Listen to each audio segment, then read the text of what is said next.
উনি আজকে বাংলাদেশের মানুষের মণিকোঠায় স্থান পেয়েছেন। সুতরাং ভাই এমন ধরনের কথা বলবেন, উনি এমনভাবে বলবেন যেন কোনো বিতর্কের সৃষ্টি না হয়।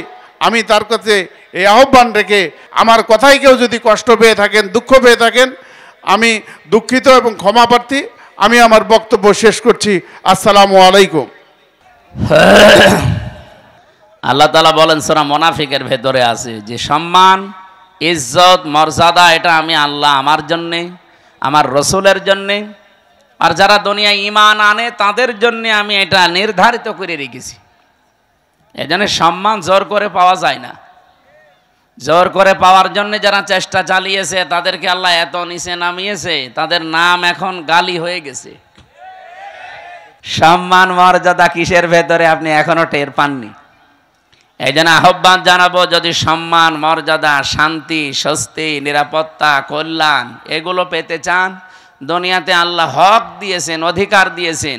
উলাইকা লাহুমুল আমনু, আল্লাহ যেন এভাবে আঙ্গুল দিয়ে দেখাচ্ছে, এটা ইসমে ইশারা। উলাইকা লাহুমুল আমনু, এই মানুষগুলোই শান্তি, স্বস্তি, নিরাপত্তার হকদার। কারা? আল্লাযীনা আমানু ওয়া লাম ইয়ালবিসু ঈমানাহুম বিযুলমিন, যারা ঈমান আনার পরে তাদের ঈমানের সাথে জুলুমকে মিশ্রণ করে না। এখানে জুলুম মানে শিরিক। ও বাংলার মুসলমানেরা, এই দুইটা জিনিস আমাদের সামনে থাকার পরে পৃথিবীতে কার আইন মানার জন্য আপনি চেষ্টা চালান বলেন তো? আপনি কি পাগল না মাথা খারাপ? দুনিয়া চালাতে আল্লাহ আইন বানিয়ে পাঠিয়ে দিয়েছেন। আমরা যে সংবিধান বানাবো কে দিয়ে, সেই নামে আল্লাহ একটা সূরাই দিয়েছেন, সূরা ফুরকান। সংবিধান, ফুরকান মানে কি? সংবিধান। ৭৭টা আয়াত আছে এখানে, ৭৩টা ধারা আছে। আজকে ৩১৮ পৃষ্ঠা নারী সংস্কার যারা করে, নারী কমিশন বানিয়ে ৩১৮ পৃষ্ঠার বই লিখে জমা দিয়েছে। কোরআনে কারিমের প্রায় ১১টা না ১৩টা আয়াতের ভুল ধরেছে তারা। আমি আজকে পুরাটা প্রায় ৩১৮ পৃষ্ঠা ৩ দিন মিলে পুরাটা পড়লাম। এই ৩১৮ পৃষ্ঠার ভেতরে আমার মতো ছোট মাথা, তাই আমি ১৩টা ভুল পেলাম যে কোরআনের ডাইরেক্ট বিরুদ্ধে, আর বাকিগুলো হাদিসের বিরুদ্ধে। এরা সাহস কিভাবে পেয়েছে তার পেছনেও কারণ আছে। এই যে কয়টা রিপোর্ট দিয়েছে, এদের না নারী মনে হয় না পুরুষ মনে হয়। কি কথা বলছেন? এদের চেহারার দিকে তাকান। এই নারী কমিশনারে যে কয়টা আছে কমিশনে, একটাও কি মহিলার মতো লাগে? মহিলাদের তো একটা কাটিং কুটিং আছে, এদের কি কি কাটিং? হিজলা কাটিং। এই হিজরাদের এত সাহস হয়তো না, এর পেছনে রাঘব বোয়াল আছে, কেউ কল কাঠি নাড়ছে। আজকে হেফাজত ইসলাম বাংলাদেশ থেকে একটা ঘোষণা এসেছে, এদের রায় না, এদের কমিশনই আমরা মানি না। কথা বলেন না কেন? এদের রিপোর্ট পেশ করা দূরের কথা, এ কমিশনই মানি না। এদেশে ৯২% মুসলমান। ভারতে কোরআনের ২৬টা আয়াতের বিরুদ্ধে ওরা কেস করেছিল, তাই তামাম দুনিয়া ফুঁসে উঠেছিল। আর এখানে অলরেডি ১৩টা আয়াতের বিরুদ্ধে, এটাও তো একটা কেস। আমরা চাই এই মানুষগুলোর পেছনে যারা আছে তাদের সহ আইনের মুখোমুখি করে তাদের বিচারের আওতায় আনা লাগবে। এবং আপনি মানব অধিকারের নাম নিয়ে, বাক স্বাধীনতার নাম নিয়ে, সমান অধিকারের নাম নিয়ে কোরআনের বিরুদ্ধে, হাদিসের বিরুদ্ধে কোনো কথা যদি সামনে কেউ বলে, কোনো বিচার লাগবে না, ওরে মেরে ফেলা লাগবে। হ্যাঁ, কথা বলেন। আজ আমরা নিরাপত্তাহীন হয়ে যাচ্ছি দিন দিন। ২৪-এর এই জুলাই আগস্টের বিপ্লবের পরে যাই চলছিল, হঠাৎ দৃশ্য কিন্তু পাল্টিয়ে যাচ্ছে। আমরা নিরাপত্তার বলয় থেকে বের হয়ে যাচ্ছি। এর সবচাইতে বড় সমস্যা হয়ে দাঁড়াচ্ছে এখন আমাদের প্রতিবেশী নামে কলঙ্ক, এই মুশরিকরা। ইয়াজিদ, এই লোকটা সুন্দর একটা নাম না? অনেক সুন্দর নাম ইয়াজিদ, অনেক সুন্দর নাম, অর্থ অনেক সুন্দর, কিন্তু নামটা এখন বিশ্বে কালের আবর্তনে এটা গালি। কাউকে যদি রাগাতে চান বলবেন এজিদের বাচ্চা, রেগে যাবে। অথচ নামটা খারাপ। মীর জাফর, এ ভাইয়ের নামের শেষে মীর আছে, আর ওই লোকটার নামের আগে মীর। মীর জাফর নাম যদি আপনি কাউকে বলেন যে মীর জাফর, ও কি খুশি হবে না রাগ করবে? তো নামটা কিন্তু সুন্দর। একজন সাহাবের নাম জাফর, তার আগে মীর, সম্মানসূচক শব্দ একটা শব্দ লাগিয়ে দিয়েছেন। এরকম নামটাও গালি হয়ে গেছে, আজ মানুষ রাখতে চায় না। যারা এই দেশে জুলুম করেছিলেন মানুষের ওপরে, নাম যতই সুন্দর হোক দেখবেন কিছুদিন পরে নামটাও গালি হয়ে যাবে। এখন অলরেডি গালি হয়ে গেছে। কাউকে যদি আপনি রাগাতে চান শুধু বলবেন হাসিনা, রেগে যাবে। হ্যাঁ, আপনি দেখেন, আমি জেলে থাকাকালীন আমার মেয়েটাকে আমি রেখে গিয়েছিলাম 7 মাস, এখন প্রায় 4.5 বছর হয়ে গেল তার বয়স। এই ফিরে এসে ওর নাম, ওর সামনে যদি এই নাম বলি, ও আগেই কথা তো এখন বলতে শিখেছে, ওই সময় তো আর কথা বলা শিখে নাই। এখন দেখি এই নাম শুনলে কেমন করে, অথচ জীবনে আমার মনে হয় সামনাসামনি কোনোদিন তার হয়নি। এই নামটা ঘৃণিত করে দিয়েছে কেন? পৃথিবীতে আপনি এখন 6 জনের নাম পাবেন, এদের নাম শুনলে তামাম দুনিয়ার, সে যেই হোক, ধর্ম তার আলাদা থাকতে পারে, ও ঘৃণার চোখে দেখবে তার নামটা। 1 নম্বরে 3 জন পরপর আমরা ইহুদির নাম পেয়েছি। হিটলার, একে মুসলমান না খ্রিস্টান? খ্রিস্টান ছিল। 2 নম্বরে নাম এসেছে এখন এই যেটা চলছে, নেতানিয়াহু। 3 নম্বরে আমাদের প্রতিবেশী মোদি। 4 নম্বরে যেটা পালিয়েছে আমাদের এইটা, ওটার নাম কেমন যেন লাগে, এটা ছাতা নিতে চাই না। এই নামগুলো ঘৃণিত করে দিয়েছে কেন? কারণ সম্মান মর্যাদা যার ভেতরে, এদের ভেতরে এই জিনিসগুলো নেই। আল্লাহ মর্যাদা রেখেছেন ওয়ালিয়ালাম না কি সূরা মুজাদালার 11 নম্বর আয়াতে আছে, ইয়ারফাউল্লাহুল্লাযীনা আমানু মিনকুম ওয়াল্লাযীনা উতুল ইলমা দারাজাত। এই পৃথিবীতে যারা ঈমান আনার পরে তাদের যোগ্যতা, জ্ঞান এগুলো অনুযায়ী টিকে থাকতে পারে, আমল করা মানে কাজ করা, টিকে থাকা, আল্লাহ বলেন এই মানুষগুলো দিন যত যাবে তার মর্যাদা তত বাড়তে থাকবে। এই জন্য ইয়ারফা, এটা মজারে, বর্তমান ভবিষ্যৎ, প্রেজেন্ট ফিউচার। সম্মান মর্যাদা ইজ্জত আল্লাহ কোথায় রেখেছে আমরা আন্দাজে অন্য জায়গায় তালাশ করি। সম্মান মানুষ পাবে ঈমান আনলে, সম্মান মানুষ পাবে তার জ্ঞান অনুযায়ী, যোগ্যতা অনুযায়ী কাজ করে। আমার কথা বোঝা গেছে? এখন যদি বলেন যে যাদের ঈমান নেই তাদেরও তো মানুষ সম্মান দেয়, সামনাসামনি সম্মান দিলে পেছনে যেয়ে দেখবেন তার অত্যাচারের কারণে এমন গালি দেয়। আমি একটা উপন্যাস পড়ছিলাম, এই হাজ্জাজ বিন ইউসুফ লোকটা একটা লোক ছিল দুনিয়ায়, এতে এত জালেম, মানুষের আসল নাম ভুলে গিয়েছিল। ওই সময় মানুষ ডাকতে হয়েছে ওর নামই জালেম। আইক বেয়াদা যারা আছে দেশের জনগণ এসে বলছে আপনার জন্য তো রাস্তায় আর বের হওয়া যায় না, মানুষ শুধু আপনার নামে গালি দেয়। তাও এমন এমন নিকৃষ্ট গালি বানিয়েছে। গালি দেয় কে গো, এত সাহস কার দেখি? একটা ছদ্মবেশ নিয়ে রাস্তায় গেছে, এক গ্রাম্য লোকের সাথে দেখা হলো। ওই হাজ্জাজ বিন ইউসুফ, এই লোকটা কেমন? ও তো জালেম। কেমন? জালেমের বাচ্চা, জালেম। 2-3 বার কথা শুনে ওর মেজাজ গেছে খারাপ হয়ে। এই বেটাই, আমার চেনো না? তো আমি সে হাজ্জাজ। ও আপনি? চিন্তা করছে আমার তো মাথা থাকবে না, ডাক দিয়ে বলছে বাদশাহ আপনি আমারে চেনেন না? তো আমি এই গ্রামের ওই লোক যার মাসে 2 দিন মাথা খারাপ হয়, আজকে তার পয়লা দিন। ও তুই পাগল, কারে ধরলাম? পাগল বলে ওই দিন বেঁচে গিয়েছে, তাছাড়া বাঁচার কথা ছিল। আমরাও এই 15.5 বছর পাগল বলেই বেশি আছে। হ্যাঁ, কথা বলছেন? সম্মান মর্যাদা কিসের ভেতরে আপনি এখনো টের পাননি। এই জন্য আহ্বান জানাবো, যদি সম্মান মর্যাদা, শান্তি, স্বস্তি, নিরাপত্তা, কল্যাণ এগুলো পেতে চান দুনিয়াতে আল্লাহ হক দিয়েছেন, অধিকার দিয়েছেন। উলাইকা লাহুমুল আমনু, আল্লাহ যেন এভাবে আঙ্গুল দিয়ে দেখাচ্ছে, এটা ইসমে ইশারা। উলাইকা লাহুমুল আমনু, এই মানুষগুলোই শান্তি, স্বস্তি, নিরাপত্তার হকদার। কারা?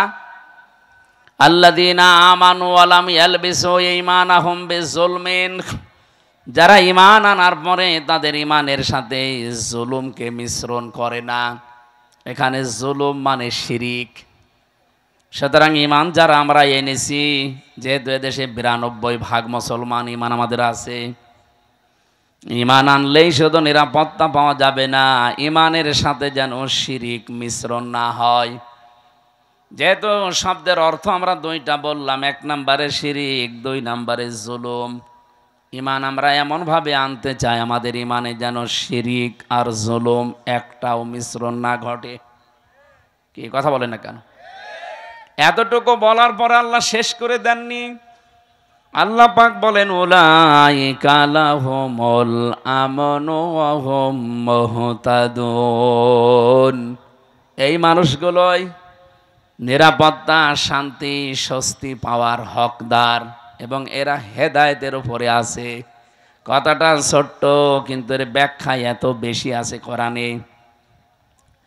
আজ আমরা নিরাপত্তাহীন হয়ে যাচ্ছি দিন দিন।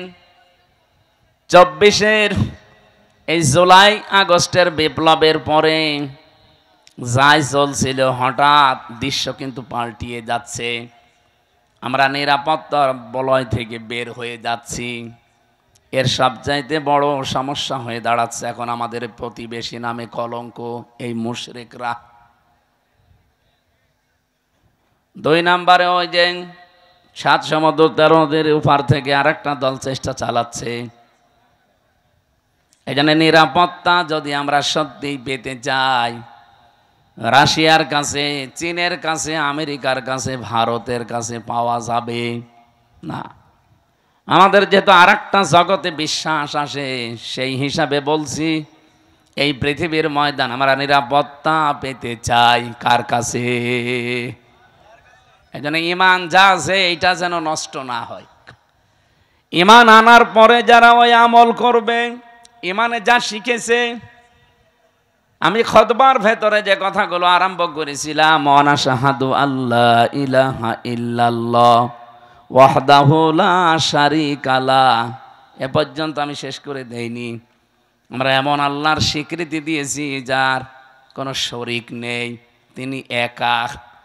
এ সাক্ষীটা যদি কেউ টিকিয়ে রাখতে পারে, আমার খুতবার এ পয়েন্টের ভেতর ছিল শাহাদাতাম মৌসিলাতান ইলাল জিনান, এই সাক্ষীটা টিকিয়ে রাখতে পারলে আপনাকে জান্নাত পর্যন্ত পৌঁছিয়ে দেবে।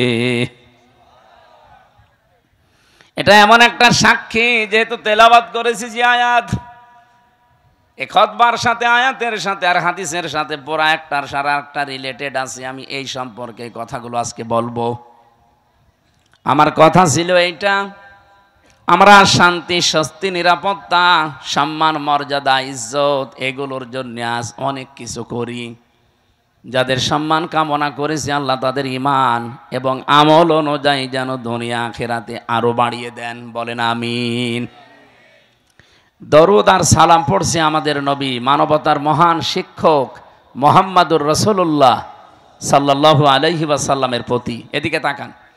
জীবন চালানোর জন্য আল্লাহ কোরআন দিয়েছেন, আদর্শ মানার জন্য নবী পাঠিয়েছেন যিনি মুহাম্মাদুর রাসূলুল্লাহ।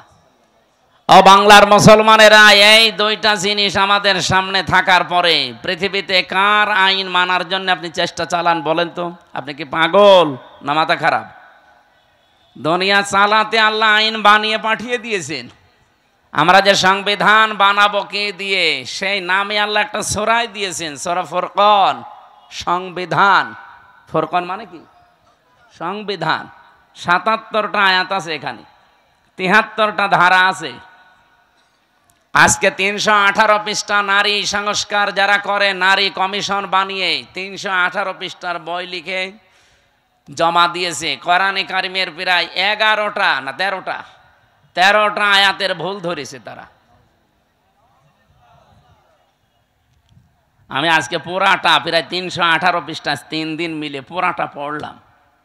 এই 318 পৃষ্ঠার ভেতরে আমার মতো ছোট মাথা, তাই আমি 13টা ভুল পেলাম যে কোরআনের ডাইরেক্ট বিরুদ্ধে, আর বাকিগুলো হাদিসের বিরুদ্ধে। এরা সাহস কিভাবে পেয়েছে তার পেছনেও কারণ আছে। এই যে কয়টা রিপোর্ট দিয়েছে, এদের না নারী মনে হয় না পুরুষ মনে হয়। কি কথা বলছেন? এদের চেহারার দিকে তাকান। এই নারী কমিশনারের যে কয়টা আছে কমিশনে, একটাও কি মহিলার মতো লাগে? মহিলাদের তো একটা কাটিং কুটিং আছে, এদের কি কি কাটিং? হিজলা কাটিং।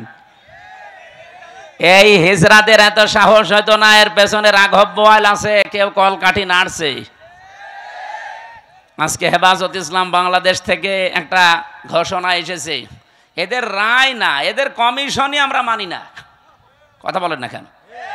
এদের রিপোর্ট পেশ করা দূরের কথা, এ কমিশনই মানি না। এদেশে 92% মুসলমান। ভারতে কোরআনের 26টা আয়াতের বিরুদ্ধে ওরা কেস করেছিল, তাই তামাম দুনিয়া ফুসে উঠেছিল। আর এখানে অলরেডি 13টা আয়াতের বিরুদ্ধে, এটাও তো একটা কেস। আমরা চাই এই মানুষগুলোর পেছনে যারা আছে তাদের সহ আইনের মুখোমুখি করে তাদের বিচারের আওতায় আনা লাগবে। এবং আপনি মানব অধিকারের নাম নিয়ে, বাক স্বাধীনতার নাম নিয়ে, সমান অধিকারের নাম নিয়ে কোরআনের বিরুদ্ধে, হাদিসের বিরুদ্ধে কোনো কথা যদি সামনে কেউ বলে, কোনো বিচার লাগবে না, ওরে মেরে ফেলা লাগবে। হ্যাঁ, কথা বলেন। সময় এখনই যাচ্ছে, এখনো যদি এভাবে ছাড় দিয়ে চলে যান, এ বিপ্লব যেটা এসেছিল, এই বিপ্লব টিকিয়ে থাকা সম্ভব না। এই আয়াতের যেটা পড়লাম না, এই আয়াতের একটু আগে আছে আনাকিমুদ্দিন ওয়ালা তাতাফাররাকু ফি, তোমরা দিন কায়েম করো, এ ব্যাপারে মত পার্থক্য করবা না। দিন কায়েম বাংলাদেশে নেই, আছে? আয়াতের ব্যাখ্যা আধুনিক একটা শব্দ বলছি, এদিকে তাকান। দিন যেহেতু কায়েম আমাদের দেশে নেই, যতটুকু দিন আছে ওইটা টিকিয়ে রাখার চেষ্টা করা সর্বাত্মকভাবে, এইটাও একটা কায়েম। আমাদের দেশে দিন যতটুকু আছে ওইটা টিকিয়ে রাখা লাগবে না? বলেন বলেন। এই যে নামাজ 5 ওয়াক্ত আপনারা মসজিদে পড়েন, এটা দিন না? স্যার তো এটা বোঝাচ্ছিল যে আমাদের নামাজ আছে, অন্তত নামাজটা যেন টিকে থাকে। আমরা প্রকাশ্য কেউ এই দেশে জেনা করি না। কি করি? গোপনে গোপনে যেগুলো আছে ওগুলো বাদ দেন, প্রকাশ্যে যেন এইটা কেউ করতে না পারে। ওরা 3 নম্বর পয়েন্টে লিখেছে, দেহ আমার, সিদ্ধান্ত আমার। এটা যদি মেনে নেওয়া হয়, তাহলে জেনা ব্যভিচার কি গোপনে থাকবে না প্রকাশ্যে শুরু হবে? ওরা 2 নম্বর পয়েন্টে লিখেছে যে এখানে বিবাহের ক্ষেত্রে পুরুষের যে অধিকার আছে, মহিলার সে অধিকার নেই। এটা আল্লাহর সিদ্ধান্ত ঠিক হয়নি, এটা ভুল হয়েছে। এরা আমার মাঝে মাঝে চিন্তা হচ্ছে, পুরা বইটা না পড়লে আমার ভালো হতো। এ পড়ে আমার এখন মাথা খারাপ হয়ে গেছে যে এর সাহস পেল কোথায়। যেহেতু কোরআনে কারিম আমাদের সামনে আছে, সংবিধান হিসাবে পৃথিবীর কারো কাছে কিছু ধার করার কোনো দরকার নেই। আর আদর্শ মানতে গিয়ে যেহেতু নবী নিজে এসেছে আমাদের কাছে, সুতরাং পৃথিবীর কাউকে আদর্শ মানা অন্তত দরকার নেই। এই 2 বিষয়ে আমরা একমত আছি না? এবার আসেন আমরা মূল আলোচনায় যাচ্ছি। সূরা শূরা 13 নম্বর আয়াতের মাঝের একটা অংশ পড়েছি। আমি এতটুকু আয়াত পড়েছি ঠিক, কিন্তু এর ভেতরে যত কথা লুকিয়ে আছে, তাফসীর আকারে কথা বলতে গেলে কয়েক ঘন্টা সময় চলে যাবে এর ভেতর থেকে। আমরা একটা হাদিস পড়েছিলাম, হাদিসের হালকা ব্যাখ্যা করে আমরা আয়াতে চলে যাচ্ছি। হযরতে আবু যর রাদিয়াল্লাহু তাআলা আনহু থেকে বর্ণিত, বিশ্বনবী মুহাম্মদুর রাসূলুল্লাহ সাল্লাল্লাহু আলাইহি ওয়াসাল্লাম দ্বার্থহীন কণ্ঠে তিনি জানিয়েছেন, মানিদ্দাআ মা লাইসা লাহু। ভালো করে শুনুন, যেই জিনিস তোমার না, ওইটা যদি তুমি নিজের কাছে রেখে দাও। আমি আবার বলছি, যেই জিনিস তোমার না, ওইটা যদি নিজের কাছে রেখে দাও, যখনই নিজের কাছে ওইটা রেখে দেবে, দাবি করবে, ওই দিন থেকে 2টা শাস্তি তোমার শুরু। ফালাইসা মিন্না, 1 নম্বরে ওই দিন থেকে তুমি আমার উম্মত না। আপনি কিছু বুঝেছেন? কত বড় কঠিন হুঁশিয়ারি চিন্তা করেন। নবীর উম্মত থেকে আপনি বের হয়ে গেছেন। আপনি মনে করছেন আমি নামাজ পড়ি, রোজা রাখি, মসজিদে সভাপতির দায়িত্বে আছে, আমি নবীর উম্মত নেই মানে না। নবী নিজে বলছেন ফালাইসা মিন্না। যার বালাগাত মানতেক বসে আরবি গ্রামারে ফা শব্দটা 19টা অর্থে আসে।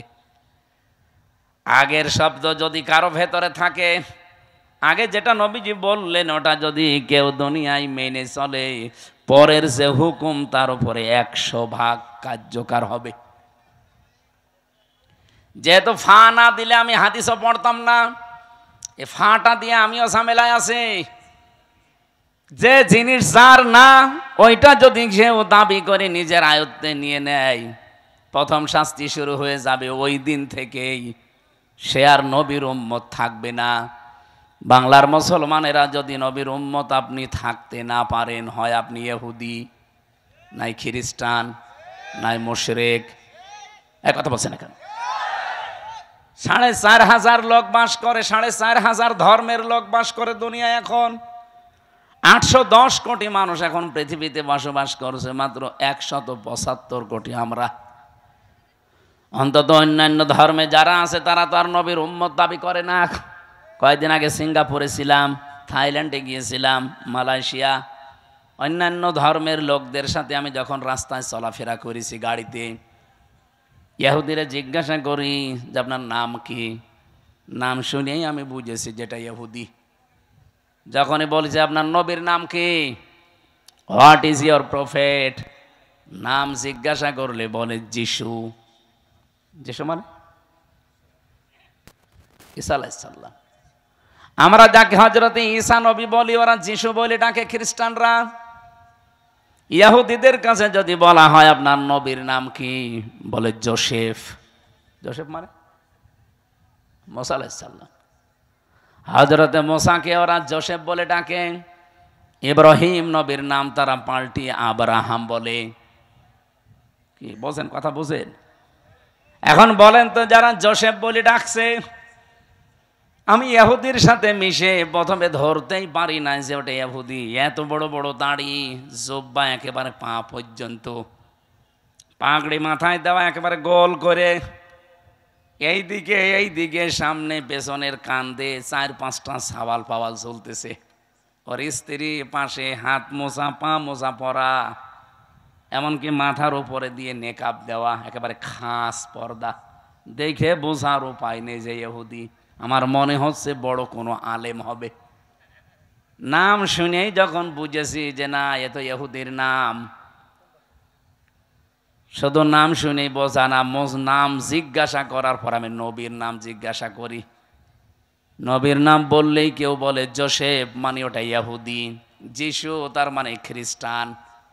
অন্যান্য ধর্মের নবী যারা আছে, ওরা ওদের নবীদের নবী বলতে ওদের ধর্মগুরুর নাম বলে, আর এরা সরাসরি নবীরই নাম বলছে, যে যিশু, যোসেফ, আব্রাহাম।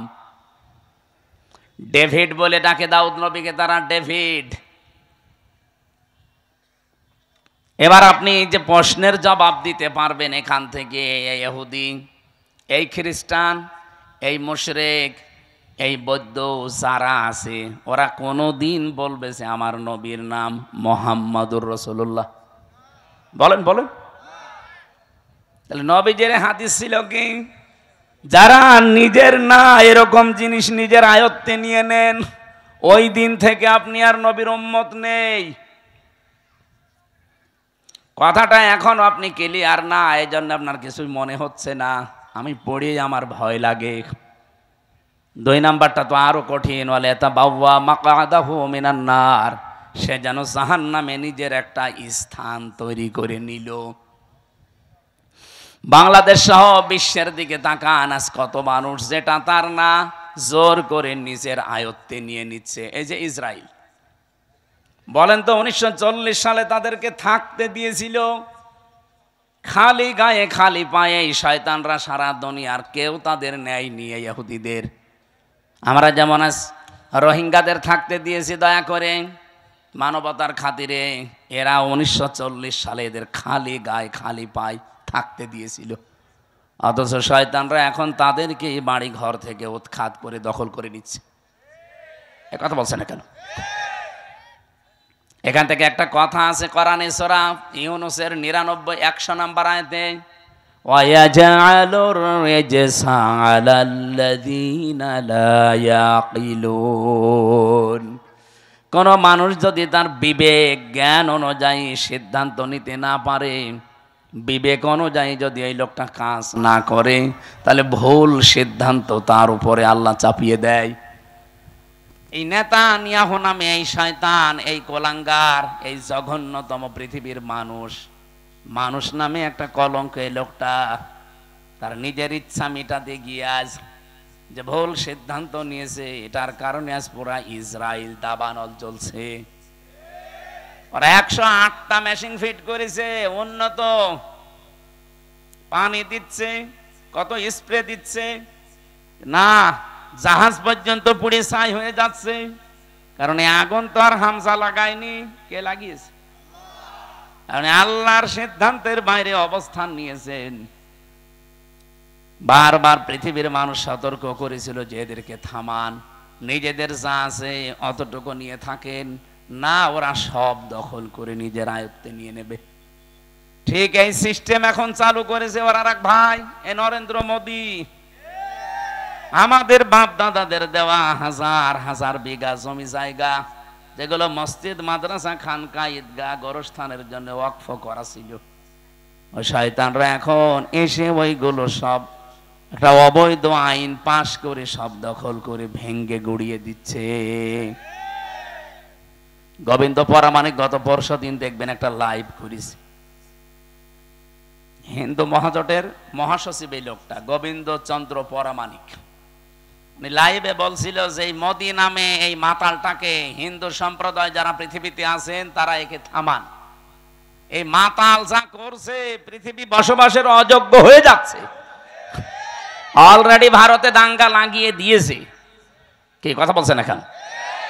যেহেতু প্রতিবেশী তো এ বাতাস আসলো বলে দেশে, কারণ ওদের সাথে কারোর মিল নেই। আপনি দেখেন ভারতের সাথে এই যে মালদ্বীপ, নেপাল, ভুটান, পাকিস্তানের তো নেই, আফগানিস্তানের সাথে একটা বর্ডার ছিল তাও মিল নেই, মায়ানমারের সাথে মিল নেই, চীনের সাথে মিল নেই, আমাদের সাথে মিল ছিল, বুবু ছিল, বুবু নেই, মিল নেই। বুবু ওখান থেকে যে কি করছে, জামিল মোহাব্বত একটু হয় আবার কেটে যায়। এজন্য কারোর সাথে যেহেতু ওদের সম্পর্ক ভালো না, মিল মোহাব্বত নেই, এই জন্য আমার মনে হচ্ছে এই বাতাস এই দেশেও আসলো বলে। সাম্প্রদায়িক সম্প্রীতি নাকি এই দেশে চলে না, নেই, অথচ তামাম দুনিয়ায় আছে যে এই দেশে আগস্টের ৫ তারিখের পর থেকে এই ৯ মাসে সব চাইতে সাম্প্রদায়িক সম্প্রীতি বৃদ্ধি হয়েছে। এতদিনও হয়তো হতে পারেনি শুধু ওদের কারণে। একটা রিপোর্ট পেয়েছিলাম, ১০০ ভাগের প্রায় ৫৮ ভাগ সম্পদগুলো এ বুবু এবং তারা যারা আছে দায়িত্বে, তারা হিন্দুদের এবং অন্যান্য ধর্মের মানুষের সম্পদগুলো তারা বিভিন্ন কায়দায় আত্মসাৎ করেছে, মেরে খেয়েছে, বাংলায় যেটা বলে। আমি এই রিপোর্ট নিজে বানাইনি, আপনি পত্রিকার রিপোর্টগুলো আমি নিজে নিজে পড়েছি, সেইটা একটু বললাম। যেহেতু এই ৯ মাসে এগুলো আর হচ্ছে না, এই জন্য অনেকের মাথা খারাপ হয়ে গেছে যে না কিছুই তো হয় না, এভাবে চললে তো টিকে যাবে। এই জন্য বিভিন্ন ধোয়া তোলে মাঝে মাঝে। বুবু ওখানে বসে বসে ২৭টা কুলু তৈরি করেছিল বাংলাদেশকে অস্থিতিশীল করার জন্য, একটাও কাজে লাগে না। কখনো রিকশা লীগ, কখনো আনসার লীগ, কখনো হেলমেট লীগ, বিভিন্ন নাম নিয়ে তারা নামতো যে দেশকে অস্থিতিশীল করে দিলে বিশ্বের মোড়লরা যেন বলতে পারে এই দেশ আর বসবাসের যোগ্য না। আর পাশে আমাদের প্রতিবেশী দাদারা তো আছেই। কোরআনে কারিমে আল্লাহ কড়া ভাষা দিয়েছেন, লা তাজিদান্না, লামে তাকিদ নুনে সাকিলা, আল্লাহ বলেন, গ্যারান্টি দিয়ে বলছি, লাতাজিদান্না সাদ্দান্নাসি আদাওয়াতাল লিল্লাযীনা আমানুল ইয়াহুদা ওয়াল্লাযীনা আশরাকু। এই পৃথিবীতে দুইটা জাতি মুসলমানদের জন্য, ইমানদার মানুষদের জন্য ভয়ঙ্কর জঘন্যতম শত্রু হিসাবে কাজ করে যাবে। একটা ইহুদি আর একটা মুশরিক।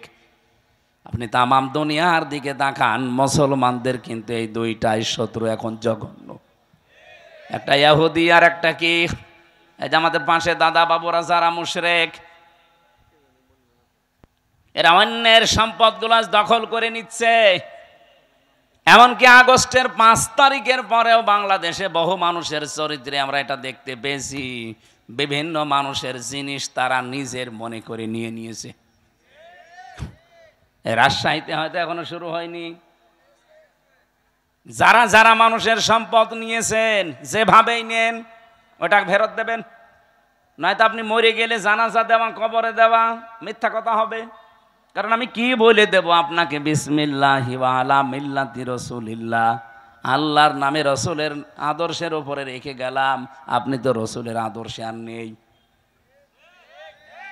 আমার এই কথার ওজন যারা টের পেয়েছেন তারা চুপ করে আছে। আপনি টের পেয়েছেন? যারাই যার যার জিনিস নিয়েছেন, যেটা আপনার না ওটা ফেরত দেন। হ্যাঁ, যদি ওটা আপনারই হয়ে থাকে, আপনি হাত ছাড়া করে ফেলেছিলেন, ওইটা আবার ফেরত পেয়েছেন, তাহলে আপনি হাদিসের আওতামুক্ত থাকবেন। আমি কথা বোঝাতে পারিনি? না না, ওখানে এখনো বুঝিনি অনেকে। যেটা আপনার ছিল কিন্তু হাত ছাড়া হয়ে গিয়েছিল এতদিন, আপনি ফেরত পেয়েছেন। আবার একটা দোকান ছিল, দোকান দখল করে নিয়েছিল, এরকম হয়নি বাংলাদেশে? ওই দোকান ফেরত পেয়েছেন। আপনি হাদিসের যে শাস্তি, যে আপনি নবীর উম্মত থাকবেন না, না আপনার জন্য না, কারণ আপনার জিনিস আপনি ফেরত পেয়েছেন। হ্যাঁ, কথা বলেন না কেন? কত মানুষের জমি জায়গা দখল করে নিয়েছিল 15.5 বছরে। আপনাদের রাজশাহী হয়তো এখনো কিছু হয়নি, টের পাচ্ছেন না। কুষ্টিয়ায় আমাদের হানিফ সাহেব কত টাকার মালিক, আমার মনে হয় আল্লাহর ও ছাড়া কেউ জানতো না। কি হইল এখন? বাড়ি পর্যন্ত এখন উজাড় গৃহ হয়ে গেছে। আমার মনে হয় হানিফ সাহেবের বাড়ির দিকে আল্লাহ আঙ্গুল এভাবে দিয়ে কোরআনের আয়াত নাজিল করিস, যদিও এটা এখন না, 1500 বছর আগের। সূরা নমলের ভেতরে পাবেন এটা, 19 নাম্বার পারা, 20 নাম্বার পৃষ্ঠার 7 নাম্বার লাইনের 52 নাম্বার আয়াতে আছে, ফাতিলকা বুয়ুতুহুম খাওয়িয়াতাম বিমা যালামু। আল্লাহ বলেন, এই সেই ঘরগুলো। কোন ঘর? এখন যদি বলেন এখানে হানিফ সাহেব, ইনু সাহেব, এদের নাম কই? না, নাম আছে, কিন্তু এদের বাপ দাদাদের নাম আছে। এদের বাপ দাদা যারা, যাদের পরিচয় আল্লাহ আয়াতে দিয়েছেন, তারা এরকম জুলুম করেছে নফসের ওপরে, মানুষের ওপরে, সৃষ্টি জগতের ওপরে। তাদের নামে দেওয়া আর এদের নামে দেওয়া একই, কারণ কোরআনে তো আর আয়াত নাজিল হবে না কিয়ামত পর্যন্ত, এইটাই চলবে। আল্লাহ তাআলা বলেন, এই সেই ঘরগুলো খাওয়িয়াতাম বিমা যালামু।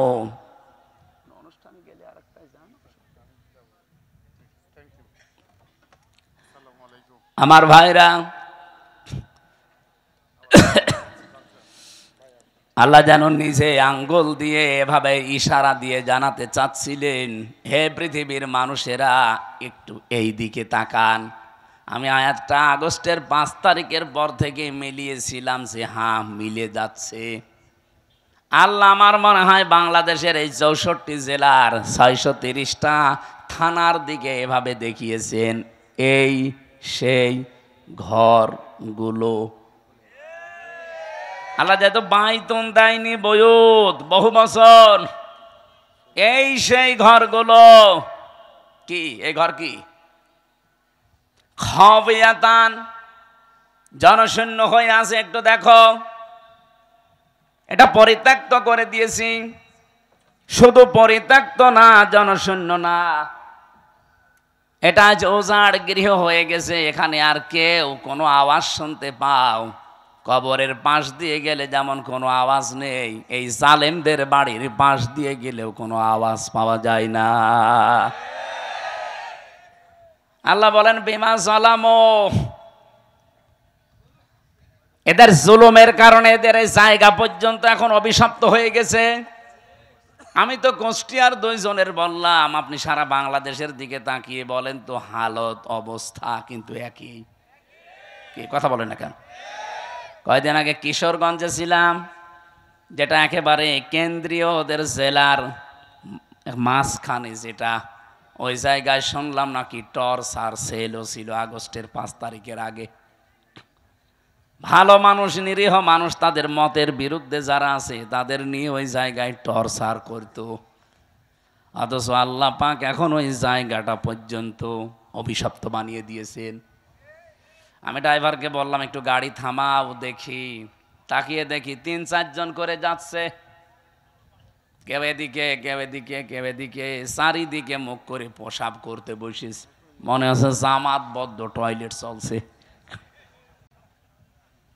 এদের এই জায়গাটা আল্লাহ অভিশপ্ত করে দিল কেন? বিমা জালামু, কারণ এখানে তারা জুলুম করত। আল্লাহ এ পর্যন্ত যদি দিয়ে আয়াত শেষ করে দিত, আমি আয়াতই পড়তাম না। এরপরে আমাদেরটা, ইন্না ফি যালিকা লায়াতাল লিকাউমিন ইয়ালামুন। রব্বুল আলামিন বলেন, এই যে লামে তাকিদ দিয়েছেন মাঝে, আর বক্তব্যের আগে ইন্না আছে।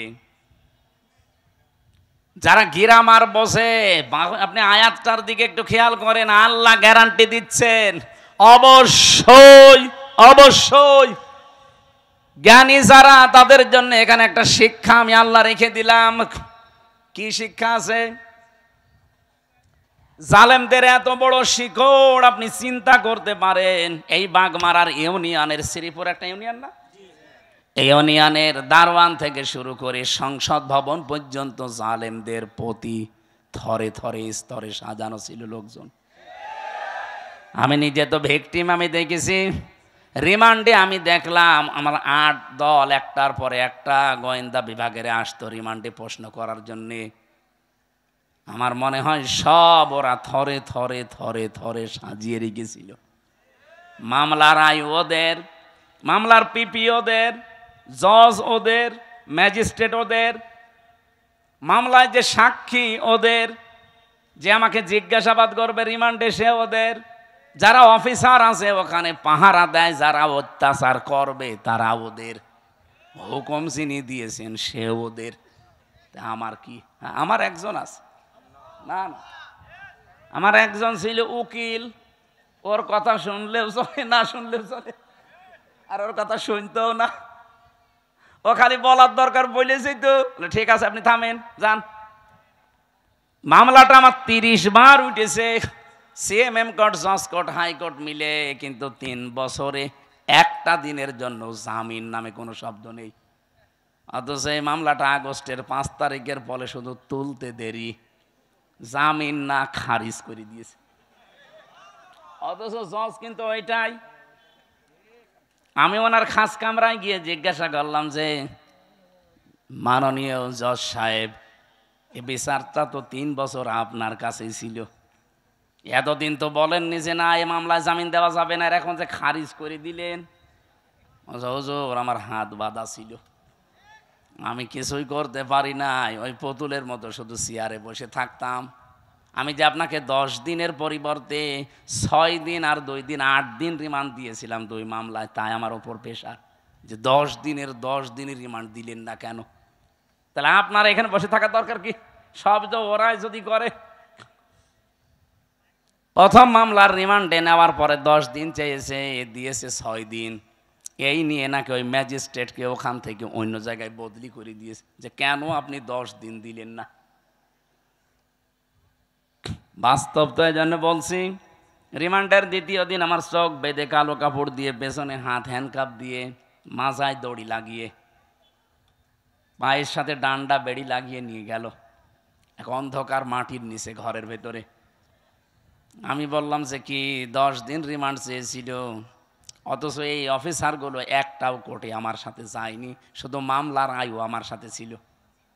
আমারে দেখছে ওরা আগে আগে প্রশ্ন করছে যে রিমান্ড চাইলো 10 দিন, 6 দিন দিল, অবশ্যই এই কি ম্যাজিস্ট্রেট, এই ম্যাজিস্ট্রেট মনে হয় আপনার দলের লোক না কি গো? আমার দলের লোক হবে কি করে? জীবনে আমি তার নামও শুনি নাই, তার কোনোদিন দেখিও নাই, আর সে আমাকে চেনে কিনা আমি তাও জানি না। 10 দিন তো আপনারা চেয়েছিলেন, তা আপনি তো ছিলেন না, আপনি কি করে জানলেন?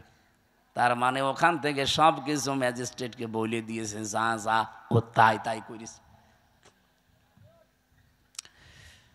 পরে কয়দিন যখন জেলখানায় গেলাম, দেখি ওই ম্যাজিস্ট্রেট ঘুরে বেড়াচ্ছে ভেতরে। কি আপনি এখানে?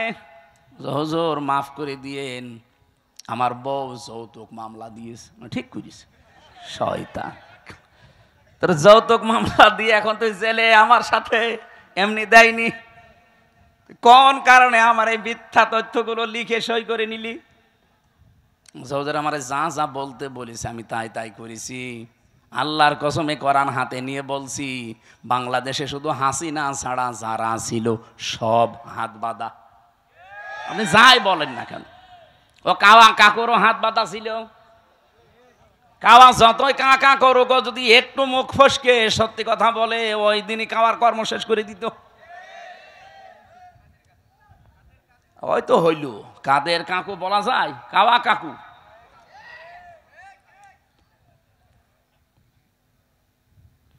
বলেন তো, এই যে স্তরে স্তরে সাজিয়ে রেখেছিল সব জায়গা, কোনদিন ঘূর্ণাক্ষরও চিন্তা করেছে যে আমাদের এগুলো কোনদিন হারিয়ে যেতে পারে?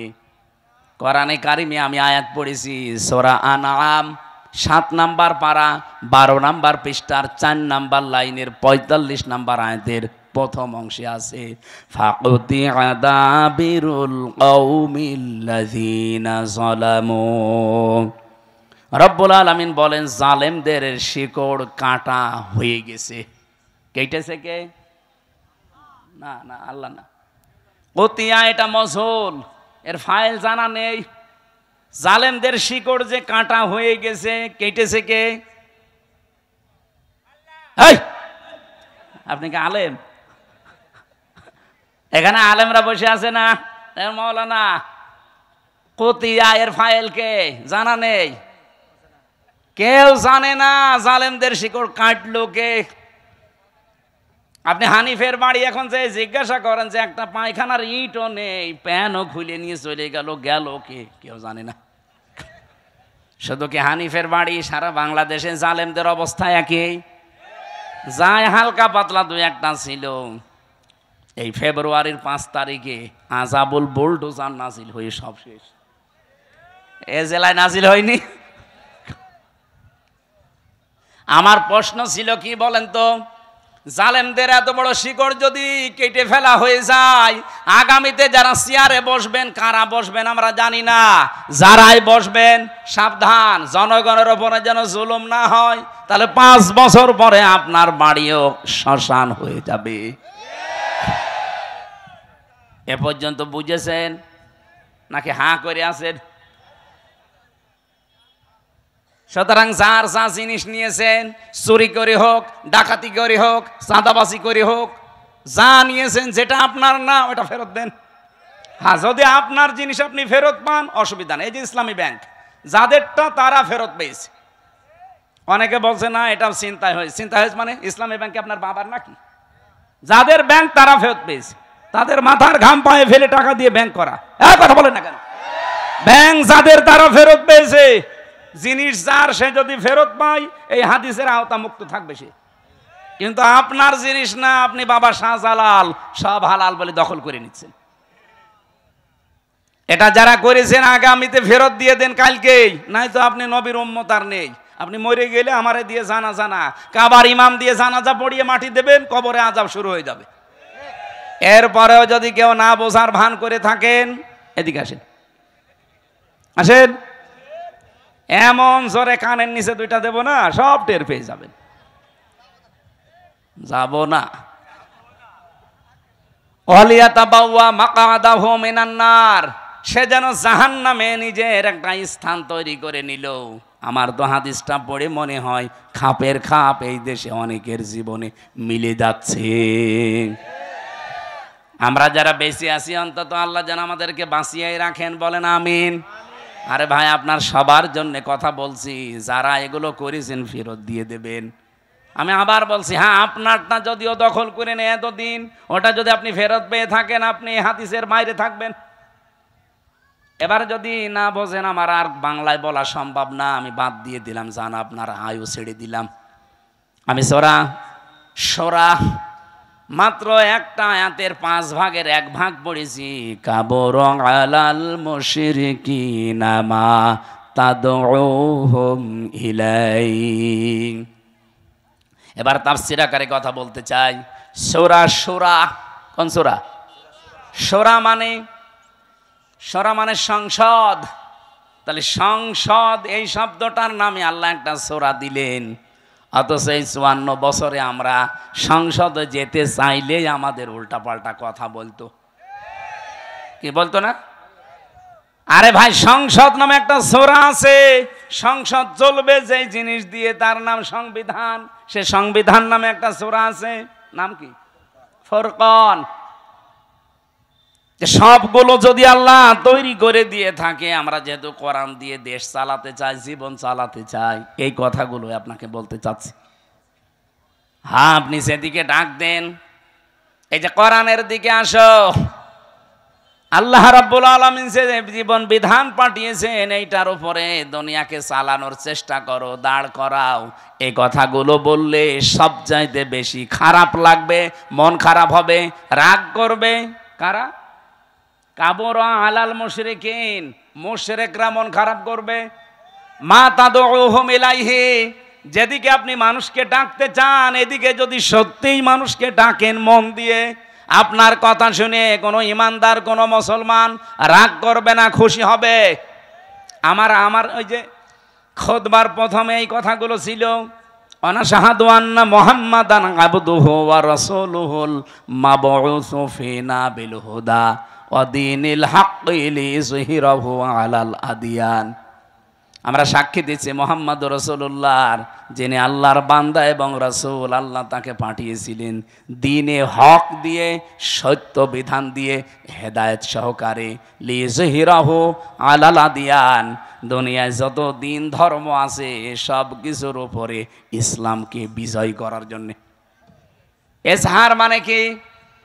আমরা অনেকে মনে করি এজহার মানে নুন সাকিন মিম সাকিনের কায়দা, এটা এজহার মানে স্পষ্ট করা না। এজহার মানে এখানে বিজয় করা, এজহার মানে দাঁড় করানো, এজহার মানে কায়েম করা। এবার আসেন আমরা আয়াতের মূল কথায় যেতে চাই। আপনারা কি চলে যাবেন? হ্যাঁ আমার ভাইরা, বিশ্ব নবীকে যেহেতু আল মাবউসু ফিনা বিল হুদা, তোমাদের ভেতরে আমি আমার রাসূলকে হেদায়েত সহকারে পাঠিয়েছি, অদ্বীনিল হক, সত্য দিন দিয়ে পাঠালাম। তাহলে নবীজি এসেছিলেন পৃথিবীতে হেদায়েত নিয়ে এবং সত্য দিন নিয়ে। তার কাজ কি ছিল? পরা কোরআন শরীফ থেকে আমি 3টা জিনিস নবীজির জীবনে পেয়েছি। ওনার মিশন এবং ভিশন ছিল দুনিয়ায় 3টা। কয়টা? বলেন বলেন। 1 নম্বরে উনি তাওহীদ প্রতিষ্ঠার জন্য এসেছিলেন। এটা রেকর্ড হচ্ছে তো, সারা বাংলাদেশে লাইভ চলছে, সবাইকে শোনাতে চাই। এই দেশে তাওহীদ প্রতিষ্ঠার জন্য নবীজি যেহেতু পৃথিবীতে এসেছিলেন, উনি এখন নেই, এই দায়িত্ব এখন তার উম্মতদের। এই কথা বলেন না কেন? এখন এটা প্রতিষ্ঠা করবেন কি করে? তাওহীদ প্রতিষ্ঠার জন্য কোরআনে কারিমে 1500 বছর আগে, আমরা খুব ভালো করে শুনবেন, আল্লাহ পাক 1500 বছর আগে কিছু মূল নীতি দিয়েছেন যে তাওহীদ যদি প্রতিষ্ঠা করতে চান এই 3টা মূল নীতি সামনে নিয়ে এগিয়ে যাবেন। এটা সূরা আলে ইমরানে আছে, 3 নাম্বার পারা 17 নাম্বার পৃষ্ঠার 2 নাম্বার লাইনের 64 নাম্বার আয়াতে আছে। কুল ইয়া আহলাল কিতাবি তাআলাউ ইলা কালিমাতিন সাওয়াইম বাইনানা ওয়া বাইনাকুম আল্লা না'বুদা ইল্লাল্লাহ ইলা আখির আয়াত। রব্বুল আলামিন বলেন, নবী আপনি ওই আহলে কিতাবদেরকে ডাক দেন যে আসো আমরা অন্তত তিনটা বিষয়ে একমত হই।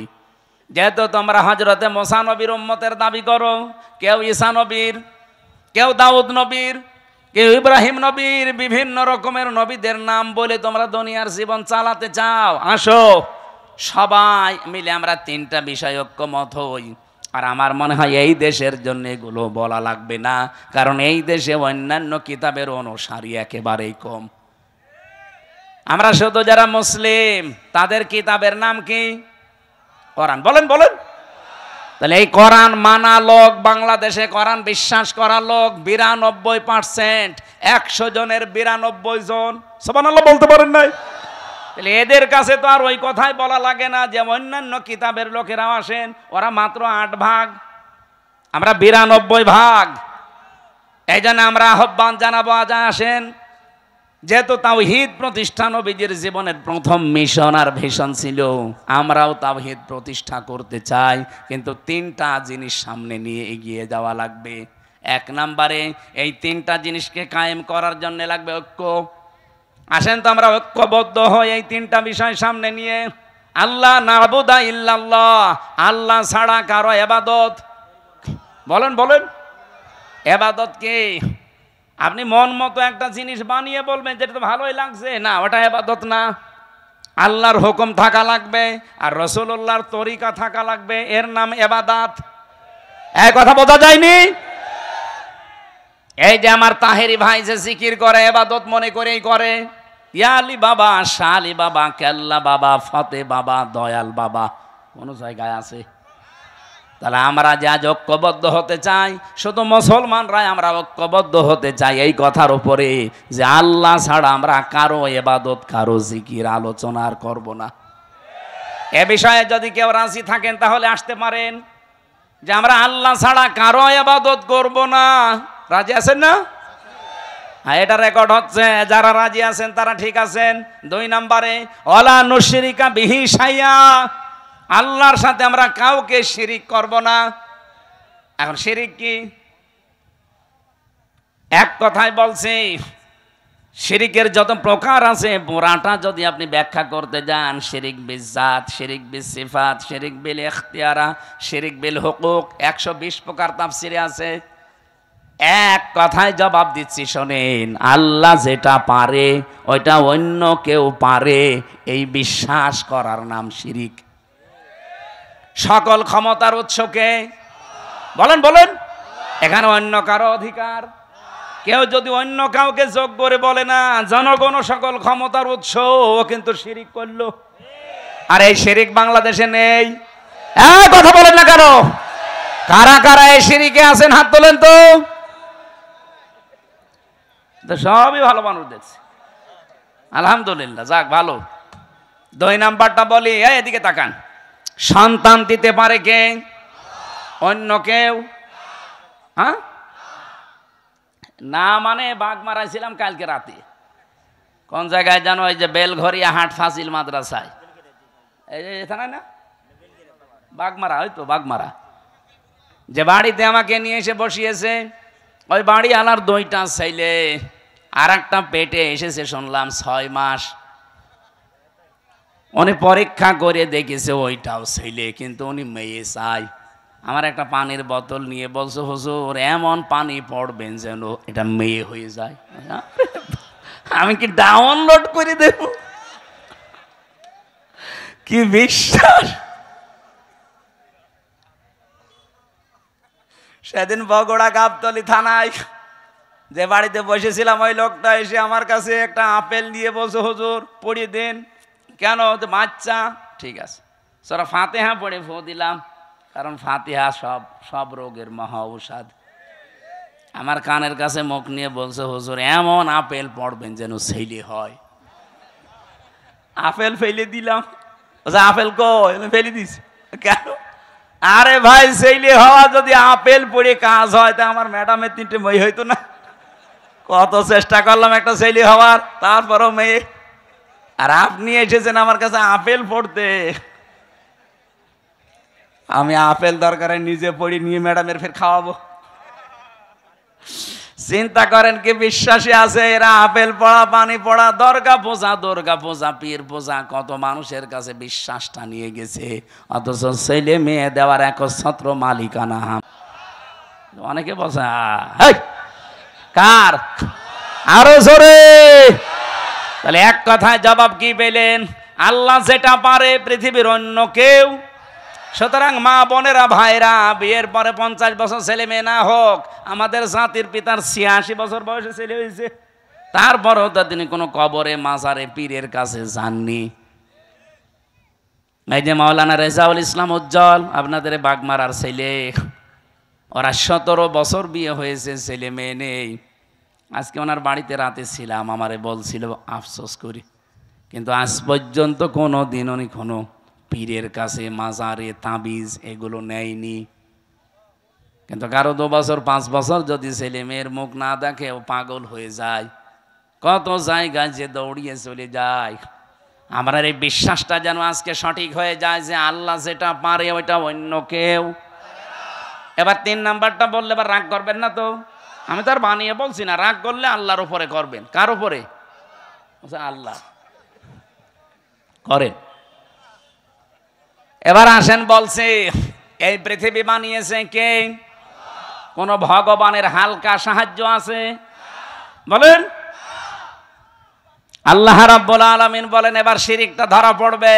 আলা লাহুল খালাক ওয়াল আমর, সূরা আরাফের 54 নম্বর আয়াতে আছে মাঝের অংশে, যে সৃষ্টি যার, আইন চলবে তার। বলেন না কেন?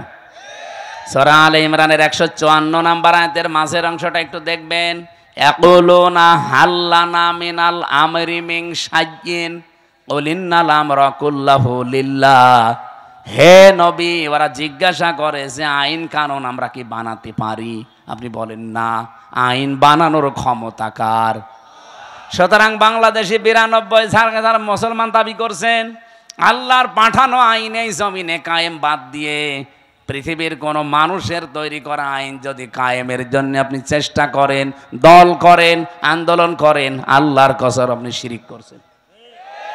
নিয়ে আসেন তো, কোন হুজুর নিয়ে আসবেন ভুল ধরতে? নিয়ে আসেন, নিয়ে আসেন। এটা বাংলাদেশ এখন চলছে কিনা বলেন? এরপরেও যদি কারো পরিবর্তন না হয়, এখন এর কিভাবে আপনি হেদায়েত করবেন বলেন? এর মাথার উপরে খাইটে মারা ছাড়া কোনো উপায় আছে? মানুষের মনটা খারাপ হয়ে যায় আমার এই কারণে, যে এত বাংলায় বলছি যে আল্লাহ বানিয়েছে, আইন চলবে তার, আপনি অন্যের আইন এখানে দাঁড় করাতে চান, আপনি তো শিরিক করছেন। কারণ আল্লাহ যেটা পারে ওইটা অন্য কেউ। এবার আপনি যা ভালো লাগে করেন তো ভাই। আপনি যদি জাহান্নামে যেতে চান, আসেন, আপনাকে 2 লাথি দিয়ে আরো ফেলে দিই। বড় দুঃখ নিয়ে কথাগুলো বলছি। এত চিল্লানো, এত পাল্লানো কি হচ্ছে? আপনার পরিবর্তন আসতে চাই না, আমি কি আপনার ক্ষতি চাই? আপনি নিয়ে এসেছেন এত কষ্ট করে, সে কুষ্টিয়া থেকে সঠিকটা তুলে ধরলাম। আরে ভাই, নামাজ আপনার যদি কমও থাকে, রোজা আপনার কমও থাকে, আমল আখলাক যদি কমও হয়, ঈমান যদি খাঁটি হয়, শিরিক না থাকে, আপনাকে জান্নাতে যেতে পারবেন? আর যদি শিরিক মিশ্রণ হয়, অকদিমনা ইলা মা আমিলু মিন আমালিন ফাজআলনাহু হাবাআম মানসুরা। কোন মানুষ যদি শিরিক মিশ্রিত কিছু নিয়ে যায়, ওটা ধুলি কণার মতো মুখের উপরে নিক্ষেপ করা। এই জন্য বাঁচাতে চাই। আসেন, আমরা তাওহীদ প্রতিষ্ঠার 2য় পয়েন্টে, শিরিক আমরা করছি না, করব না। যারা শিরিক করছেন তারা এই ঐক্যে আসতে পারবেন না। 3 নম্বরে, ওয়ালা ইয়াত্তাখিযা বা'দুনা বা'দান আরবাবাম মিন দুনিল্লাহ। আমরা আল্লাহ বাদে অন্য কাউকে অভিভাবক হিসাবে, রব হিসাবে আর মানতে চাই।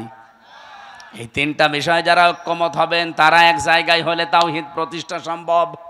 ফাইন তাবাল্লাউ ফাকুলু শাহাদু, নবী আপনি বলেন, এরপরেও যদি কেউ মুখ ফিরিয়ে চলে যায়, ফাকুলু শাহাদু, আপনি ঘোষণা দিয়ে দেন, সাক্ষী দিয়ে দেন, আযান দিয়ে দেন, ফাআন্না মুসলিমুন, যে আসতে চাও আসো, এই তিনটা বিষয়ে যদি ফিরে যেতে চাও তোমরা আমাদের সাথে আর নেই।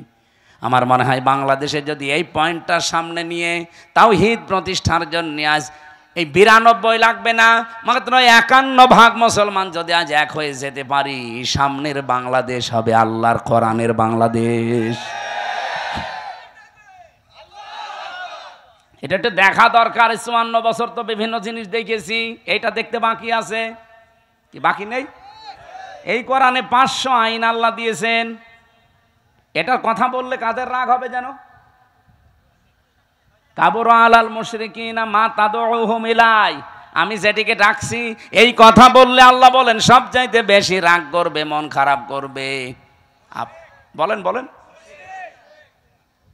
তাওহীদ প্রতিষ্ঠার জন্য আল্লাহ পাক আপনাকে জীবনেও মনোনীত করবে না যদি আপনার মন তৈরি না হয়।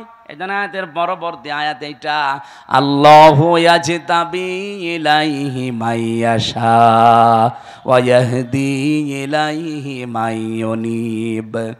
আল্লাহ সবাইকে এই কাজে মনোনীত করেন না। আল্লাহ যাকে নির্বাচিত করেন, পছন্দ করেন, তাকে এই কাজের জন্য বাছাই করেন।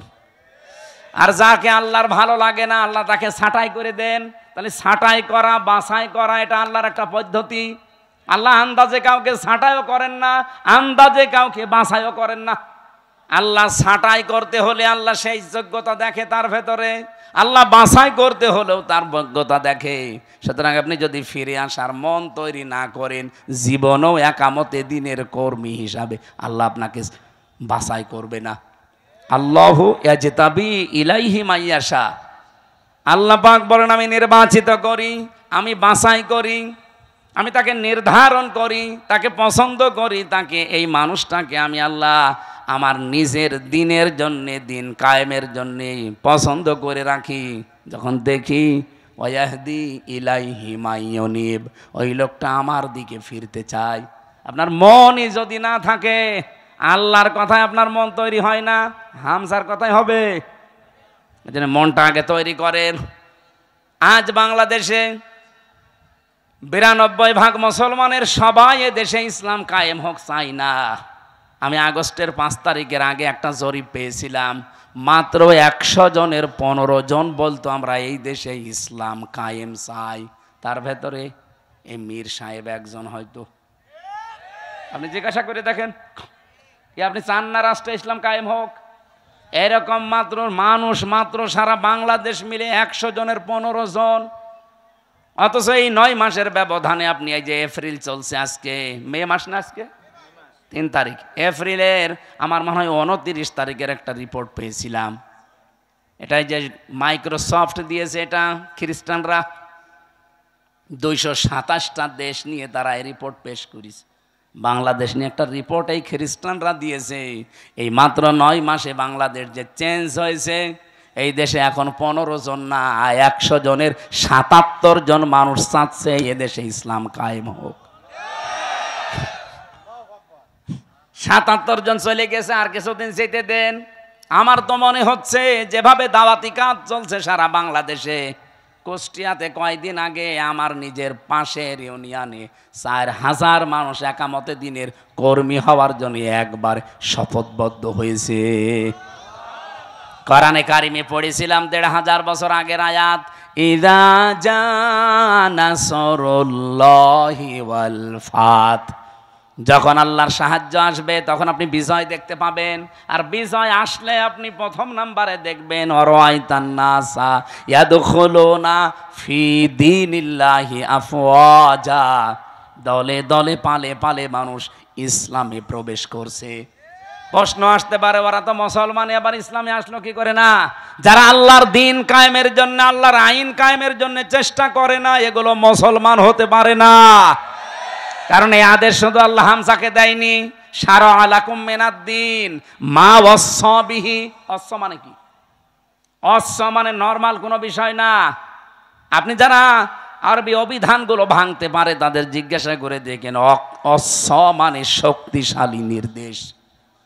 আল্লাহ বলেন আমি নির্ধারিত করে দিলাম, শারা লাকুম মিনাদ-দ্বীন, তোমাদের সবার জন্য একটা দিন। কে জন্য? দিনের আগে আলিফ লাম আছে, এ পৃথিবীতে বহু দিন আছে, সব দিনকে আল্লাহ নির্ধারিত করেননি, একটা দিনকে মাত্র নির্ধারিত করে দিয়েছেন, তার নাম দিনের নাম যা ইসলাম। আপনি কোথায় পেলেন?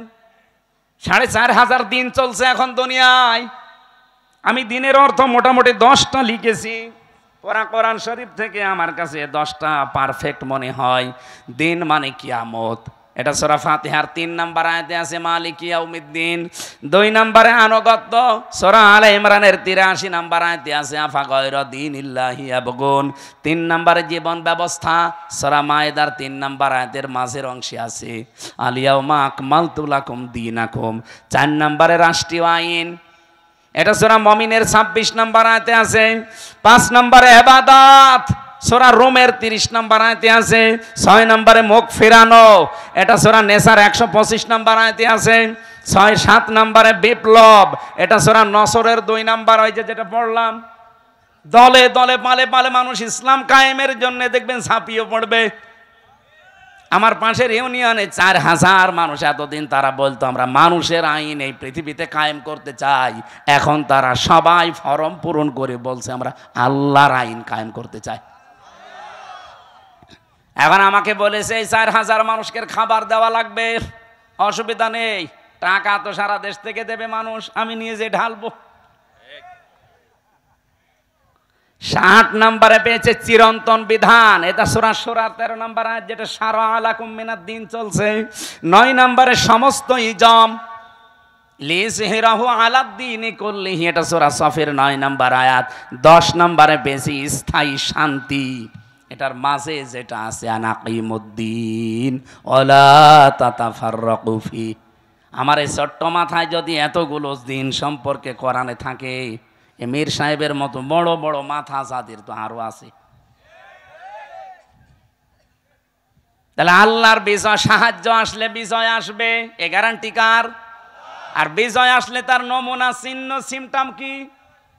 দলে দলে পালে পালে আফওয়াজা, মানে দলে দলে, ফি দীনিল্লাহি, আল্লাহর দিনের ভেতরে। এই যে দিন মানে জীবন ব্যবস্থা, জীবন বিধান, রাষ্ট্রীয় আইন, কতগুলো বললাম না? আল্লাহর জমিনে আল্লাহর দিন কায়েম করা, এটা যদি কারো কাছে রাজনীতি মনে হয়, কারো কাছে ধর্ম ব্যবসা মনে হয়, আপনার কাছে দুনিয়ার কাজ মনে হয়, মনে করেন আমি এইটাই জীবনের আসল কাজ মনে করি। কারণ দিন কায়েম নেই, এই জন্যেই ডাকাতি হচ্ছে, এই জন্যেই চুরি হচ্ছে, এই জন্যেই ছিনতাই হচ্ছে, এই জন্যেই ঘুষ চলছে, এই জন্যেই ডাকাতি চলছে, জেনা চলছে। 4 বছরের আসিয়া পর্যন্ত বাদ যাচ্ছে না। কথা বলে না কেন? এই আয়াতটা নাজিল হয়েছে কখন? আলেমদের জিজ্ঞাসা করেন। মক্কার জীবনে, মক্কার জীবনটা 4 ভাগ।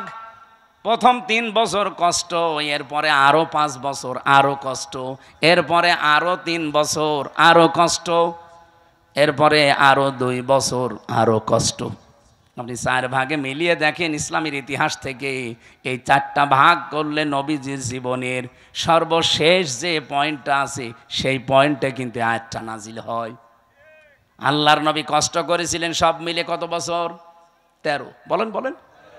3 বছর আর 5 বছর কত হয়? এরপরে 2 বছর, এরপরে 5, না এরপরে 3, এরপরে 3,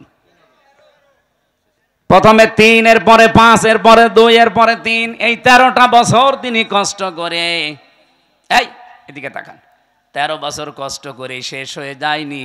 13 বছরের পরে উনি 10 বছর এইটা দিয়ে রাষ্ট্র চালিয়েছিলেন। আমি হিসাব করে মিলিয়েছি, এই বাংলাদেশে অলরেডি আমরা কষ্ট স্বীকার করে ফেলেছি মক্কার এই জীবনের মতো 15 বছর।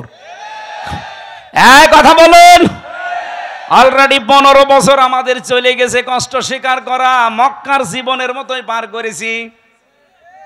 আপনি দেখেছেন না কত পক্ষপাতিত্ব ছিল? এমনিতেই কোটা আন্দোলন শুরু হয়েছিল, দেওয়ালে পিঠ থেকে গেছে তাদের। আমি আর এই ভাই 3 জন অনার্স মাস্টার্স করে একেবারে একই রেজাল্ট, শুধু আমাদের দলীয় পরিচয়ের কারণে জায়গা মতো আমারে উঠতে দেবে না। কি এরকম ছিল না দেশে? ওনার দলীয় পরিচয়, উনি ছাত্রলীগের কর্মী, চাকরি হয়ে যাবে। আমি শিবির করি, আমার কোনো চাকরি তো দূরের কথা, রাজাকারের বাচ্চা বলে পেছনে ঠেলে দেবে। এটা শুরু হয়নি, অনেক বিএনপি করে, এই জন্য ওনারে গুম করে দেবে। আমার রিমান্ডে যেদিন 8 দিন চলে মাটির নিচে, আমি দেখেছি ছাত্র দলের এক ভাইকে, চট্টগ্রামে বাড়ি, ওনারা নিয়ে এই নখগুলো তুলছিল। আমারও একটা টিপ দিয়েছিল, এই দেখেন, 3.5 বছর হয়ে গেলে এখনো পর্যন্ত এই দাগটা মেটে নাই। আর ওই ভাইয়ের তো পুরা নখ তুলেই ফেলেছে। কি চিৎকার দিয়ে, আমার পাশের ছেলে ছিল, কি চিৎকার দিয়ে কাঁদছিল। ভালো মানুষ নিয়ে গেল, আসার সময় দেখি আর নড়তে পারছে না। এই চোখটা বেঁধে নিয়ে নেয়, প্রথমে পেছনে হাত বেঁধে দেয়, যাবার পর এরকম একটা চেয়ারে বসায়, ক্লিপ দিয়ে আটকিয়ে দেয়, হাত পা আটকিয়ে দেয় ক্লিপ দিয়ে, মাথার সাথে একটা বেল্ট লাগিয়ে দেয় যেন আপনি মাথাও নড়াচড়া করতে না পারেন। একটা সুইচে টিপ মারবে, 1 মিনিটে আপনি 120 বার ঘুরবেন। আমার রিমান্ডে ওই কাছের ঘরের ভেতরে নিয়ে দেখি এসপি ইমরান ওর নাম। এই লোকটা এসে আমার একটা মেশিন দেখিয়ে বলছে যে এইটা দিয়ে আমরা নখ তুলি, এমন ভাবে যে হাত সেট করা আছে, আপনি যা নড়াচড়া বন্ধ, শুধু মেশিনটা এভাবে লাগিয়ে দেয়, একটা টিপ মারার পরে নখগুলো একবারে সব খুলে চলে আসে। আরে ভাই, নখ খুলে আসলে ছেড়ে দিলে বাঁচি না, ওর ওপরে লবণ ছিটিয়ে দেয়। আপনারা তো হাত বাঁধা নড়তেও পারবেন না, বলেন তো নখ যদি খুলে নেয়, ফিনকি দিয়ে রক্ত বের হয়, ওর উপরে লবণ ছিটালে কেমন লাগতে পারে?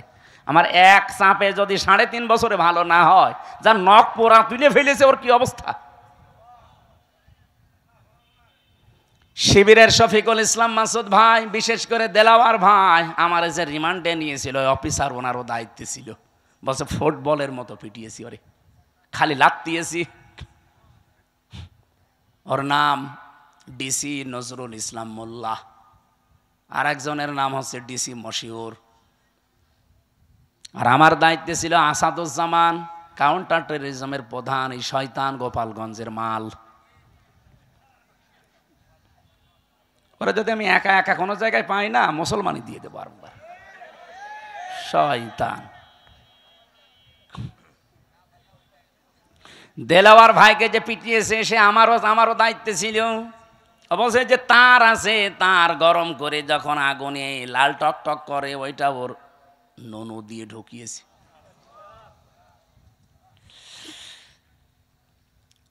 ওনার লজ্জাস্থান নষ্ট হয়ে গিয়েছিল, পরবর্তীতে চিকিৎসার মাধ্যমে আল্লাহ আবার ফেরত দিয়েছে। এখন আপনাদের পাশে বগুড়াতে বিয়েও করেছে, একটা বাচ্চাও আছে। এই বাংলাদেশের সবচাইতে বেশি 67 দিন রিমান্ডে ছিল আল্লাহর এই বান্দা, জীবন্ত শহীদ দেলাওয়ার।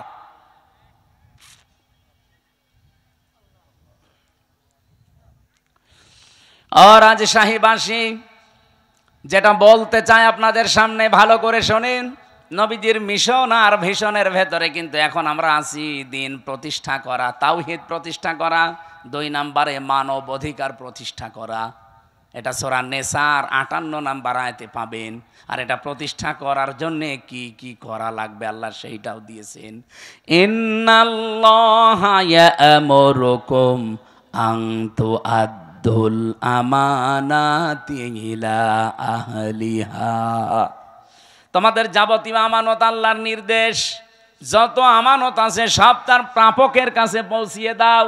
তাফসির যারা পড়তে পারে তাদেরকে বলছি বাড়িতে মেলাবেন, তাফসিরে মারেফুল কোরআনে আমানাত, এখানে ভোট লেখা আছে। আপনি যে দেখবেন 9টা অর্থ লেখা আছে। ভাই আমার মনে আছে, আমি আগে মতো এই জন্য তো আদায়ের মাহফিল নিতে চাই না, ছাতা এগুলো নিতে চাই না, তো এই কারণে আগামীতে আদায় করা যেখানে এসব সমস্যা আছে আমরা নিয়ে আনবেন না। একটা বিষয়, একটা গুরুত্বপূর্ণ বিষয়, এটা ক্লিয়ার না হলে শেষে সকালবেলা তো নিজেরাই ফতোয়াবাজি করবে না। এত কষ্ট করে নিয়ে আসলাম, কি বলে গেল, কি বলে গেল, মানে আপনি টের পাচ্ছেন কি বলছি? চালানে বারবার 3টা চিঠি দিল, সভাপতি মিলে, ভাই মিলে, উনি মিলে এত চিঠি দিলে আমার তো মাথায় যা আছে সব তো ভুলে যাবো। নেন আপনার আগে টাকা তুলে নেন।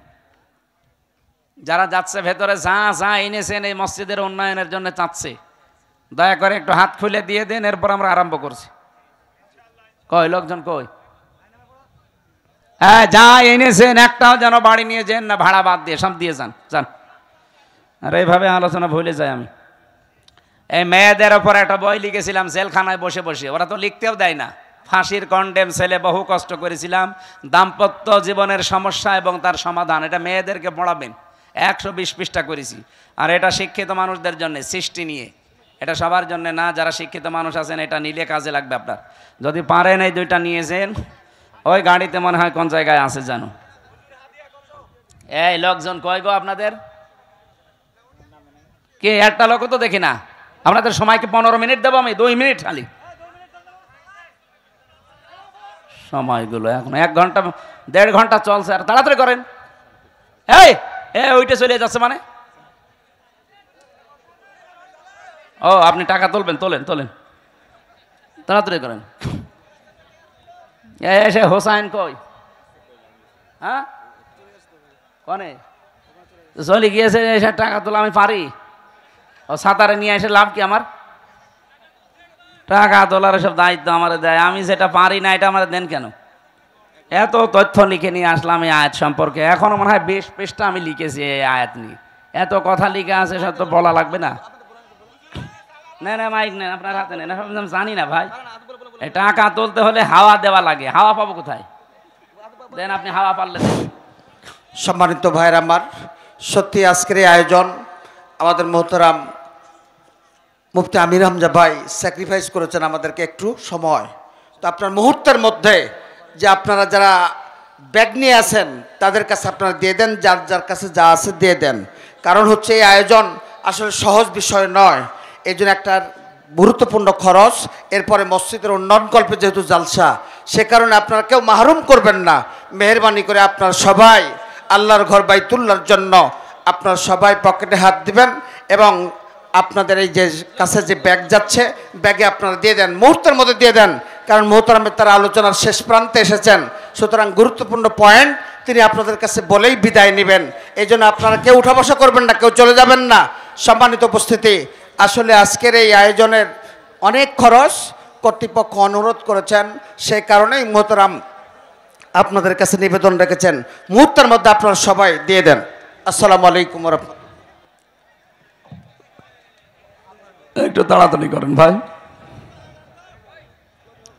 সুবহানাল্লাহ আলহামদুলিল্লাহ লা ইলাহা ইল্লাল্লাহ, সুবহানাল্লাহ আলহামদুলিল্লাহ লা ইলাহা সুবহানাল্লাহ আলহামদুলিল্লাহ লা ইলাহা ইল্লাল্লাহ। আপনাদের লোক কি বেরিয়েছে?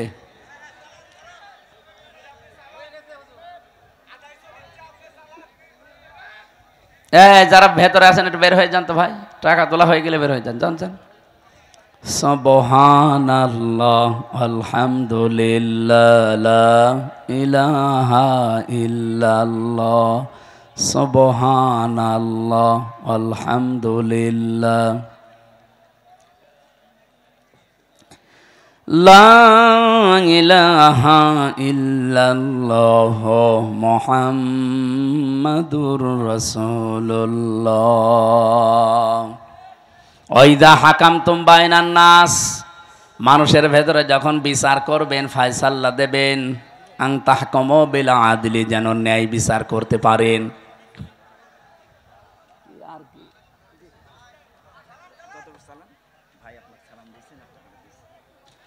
আপনাদের প্রধান অতিথি যিনি নাকি প্রধান পৃষ্ঠপোষক, বাংলাদেশ জামাত ইসলামী কর্তৃক মনোনীত এই আসনের এমপি প্রার্থী, আপনাদের মাটি এবং মানুষের সন্তান ডাক্তার আব্দুল বারী 40,000 টাকা পাঠিয়েছেন না 4,000? ও বাবা, গরিব মানুষ নাকি? আল্লাহ যেন তার এই টাকা কবুল করেন, বলেন আমিন। হ্যাঁ, আগামীতে 40 না 40 লক্ষ টাকা দেবে আপনাদেরকে ইনশাআল্লাহ। টাকা দেবে কি করে? টাকাকে উপায় করা গিয়েছে 15 বছরে, সব ওদের টাকা সব এখন বাইরে। আমরা তো এই বাইরের দেশে যে দেখতেছি, শয়তানরা টাকা কামাই করেছে, ফাঁসিয়েছে, পাচার করেছে, কিন্তু এখন ভোগ করতে পারে না। যে হোটেলে চোরের মতো থাকে, যে দেশে যায় দেখি চোরের মতো বসে আছে। কি দাদা এখানে? হুজুর দোয়া করেন, আমি আগেই পালিয়েছি। আগে আপনি পালালেন কেন? এই জন্যে মানবাধিকার প্রতিষ্ঠা এটা রাসূলুল্লাহর মিশন ছিল। এদেশে যদি মানবাধিকার প্রতিষ্ঠার সময় সুযোগ আল্লাহ দিয়েছে, এখন আমরা যদি সামনে এই সুযোগটা কাজে লাগাতে না পারি ভাই, আগামীতে আবার 100 বছর পিছিয়ে যাবেন। আল্লাহ আমাদেরকে এই কাজে যেন জড়িত হওয়ার সুযোগ করে দেন। 3 নম্বরে ছিল দিন প্রতিষ্ঠা করে, দিনের বিজয় এই পৃথিবীতে নিয়ে আসা। আমরা যে আয়াত পড়েছিলাম, এই আয়াতের বাস্তব উদাহরণই এইটা, মা তাদউহুম ইলাই, হে নবী আপনি সবাইকে কাজে ডাক দিয়ে পাবেন না। আল্লাহু ইয়াজতাবি ইলাইহি মাইয়াশা, যাকে আল্লাহ মনোনীত করবেন, নির্বাচিত করবেন, যাকে আল্লাহ বাছাই করবেন তার দিন কায়েমের জন্য, তাকে ছাড়া আপনি এখানে কাউকে নিয়ে আসতে পারবেন না। এজন্য আমার বলার দায়িত্ব ছিল, আমি বলেছি নির্বাচন করার দায়িত্ব, নির্বাচিত হওয়ার দায়িত্ব এবং ছাঁটাই করা, বাছাই করার দায়িত্ব কার? আল্লাহু, আল্লাহর নিজের। ওয়াহদি, হ্যাঁ কাকে দেবেন আল্লাহ এই কাজের দায়িত্ব, পছন্দ করবেন কাকে? ওয়াহদি ইলাইহি মাইয়ুনিব, যেই মানুষগুলো পৃথিবীতে আল্লাহর দিকে ফিরতে চান। সম্মানিত ভাইরা, যেহেতু বাস্তব উদাহরণ বলার সময় আমি প্রথমে একটা কথা বলেছিলাম, দিন আমাদের দেশে কায়েম নেই, যতটুকু কায়েম আছে এটা যেন নষ্ট না হয়। আগামীতে পুরাটা কায়েম করতে চায়, আর যতটুকু আছে এটা যারা নষ্ট করার পায় তারা করছেন। এই নারী কমিশন বহু চেষ্টা চালাচ্ছে, এদের পেছনে রাঘব বোয়ালরা। এই জন্য জীবন থাকতে, দেশের একটা মুসলমান জীবিত থাকতে দেশে নারী কমিশন কায়েম হতে দেওয়া যাবে, কারণ এগুলো পুরো আল্লাহর বিরুদ্ধে, রাসূলুল্লাহর বিরুদ্ধে। আল্লাহ আমাদেরকে দিন কায়েমের আন্দোলনে নবীদেরকে যেভাবে নির্দেশ দিয়েছিলেন, কিয়ামত পর্যন্ত এই নির্দেশ বলবৎ থাকবে। সূরা শুরার 13 নম্বর আয়াতটা দুনিয়ায় মেনে চলার তৌফিক যেন দান করেন, আমিন, আল্লাহুম্মা আমিন।